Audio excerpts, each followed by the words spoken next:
देखिए आप हमारा आ गया क्या हो गया लेंस, क्योंकि हम लोग अपवर्तन पढ़ रहे हैं तो अपवर्तन के लिए कि हमको दो माध्यम चाहिए और दोनों माध्यम कैसे होनी चाहिए, पारदर्शी माध्यम होनी चाहिए।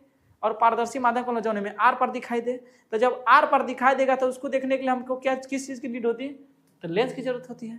क्यों लेंस क्या ऐसा माध्यम होता है, एक पारदर्शी माध्यम होता है जिसे हम एनिया से और ओनिया से दोनों तरफ से हम देख सकते हैं, यानी कि इस बगल उस बगल दोनों तरफ से देख सकते हैं।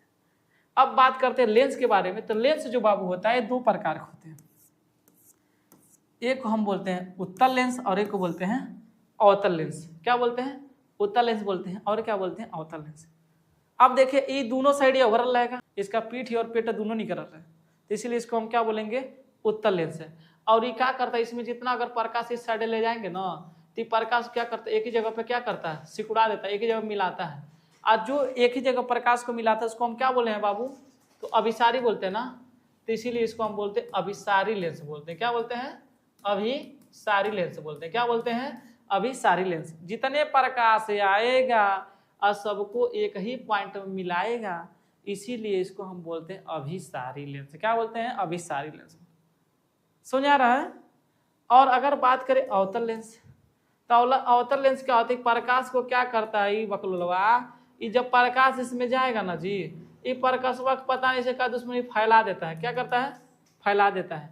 तो जो प्रकाश को फैला देता है तो उसको हम क्या बोलते हैं, अपसारी ना जी, अपसारी बोलते हैं ना, अपसारी।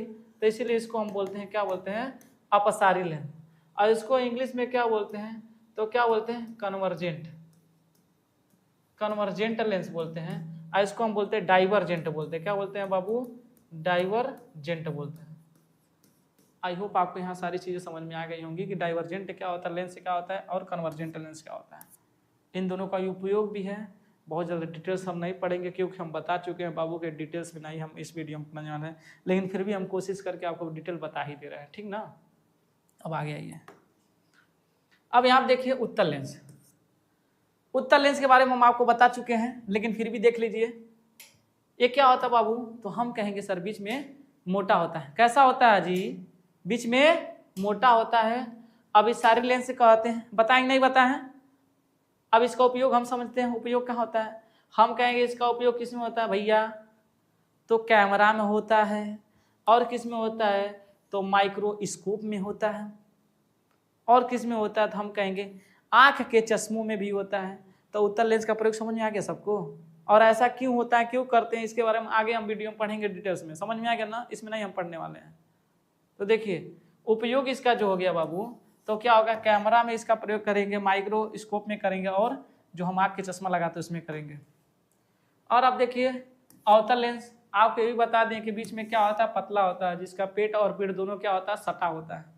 तो देखिए पेटो बेचारा का निकलना चाहिए था लेकिन यो सट गया, पीठियो इसका सट गया, और जब दोनों चुट्टा सट गया इसका तो क्या हो गया, अवतल हो गया। समझ में आ गया ना। तो अवतल जो होगा वो क्या होगा, बीचवा में देखिए पतला हो गया, नहीं हो गया, देखो पतला हो गया, एकदम पतला हो गया, कमजोर हो गया, बीमारी हो गया, सुखसुखावा हो गया। अब सारी लेंस भी इसे कहते हैं क्योंकि प्रकाश क्या करता है, फैलाता है। आओ सनम, चुपचाप दूरे जाओ सनम, जब दूरे जाएगा सनम तो पतला हो गया, इसका मतलब।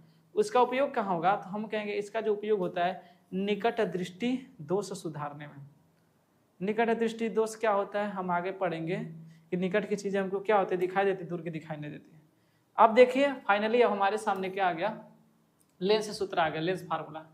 लेंस फार्मूला क्या होता है भाई, तो लेंस फार्मूला होता है वही 1/f बराबर क्या होता है, 1/v। यहाँ पे बस माइनस हो जाता है, लेंस में क्या हो जाता है, माइनस हो जाता है। क्या हो जाता है, माइनस हो जाता है। और वही जब दर्पण होता है तो यहाँ पे क्या हो जाता है, प्लस हो जाता है। तो समझ आ गया, लेंस रहेगा तो माइनस, लेंस रहेगा तो माइनस, और दर्पण रहेगा तो क्या करेंगे, प्लस। तो आई होप आपको यहाँ पे समझ में आ गया होगा कि जो लेंस फार्मूला होता है यही होता है। और यहाँ भी आपको समझ में आ गया, बात वही है, ये फोकस है, क्या है, प्रतिबिंब की दूरी है, क्या है, वस्तु की दूरी है। यहाँ तक किसी को कोई समस्या, दिक्कत, परेशानी, सर्दी जुकाम, खांसी, बुखार, कोई दिक्कत परेशानी नहीं है तो चलिए आगे चलते हैं।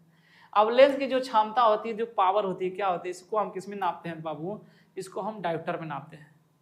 अब देखिए यहाँ टाइपिस्ट महोदय यहाँ भी गायब कर दिए, लेंस की क्षमता का फार्मूला गायब कर दिए। तो ई क्या होता है बाबू, तो P बराबर क्या होता है, 1/f होता है। क्या होता है, P बराबर 1/f होता है। और इसको हम, इसकी जो इकाई होती है किस में होती है, तो हम कहेंगे डायोप्टर में इसको मेजर करते हैं। समझ में आ गया। तो जो लेंस की क्षमता होती है वो क्या होती है, क्षमता होती है 1/फोकस दूरी। हम कहेंगे जो लेंस की जो क्षमता होती है वो क्या होती है, फोकस दूरी के क्या होते हैं, व्युत्क्रमानुपाती होता है। अगर हम कहेंगे फोकस दूरी को बढ़ाएंगे तो हमारी क्षमता क्या हो जाएगी, कम हो जाएगी, और फोकस दूरी को घटाएंगे तो हमारा क्षमता क्या हो जाएगा, बढ़ जाएगा। आई होप आपको समझ आ गया। क्षमता वाला समझ रहे हैं ना, मतलब कि अगर नज़दीक देखिए या दूर देखिए, नज़दीक देख रहे हैं इसका मतलब आपका फोकस अपना क्या कर लिया, बढ़ा दिए हैं, तो बढ़ा लिए तो आपकी पावर क्या हो जाएगी, कम हो जाएगी। समझ आएगी नहीं, आ गया, पावर कम हो जाएगी। यहाँ तक किसी को कोई दिक्कत?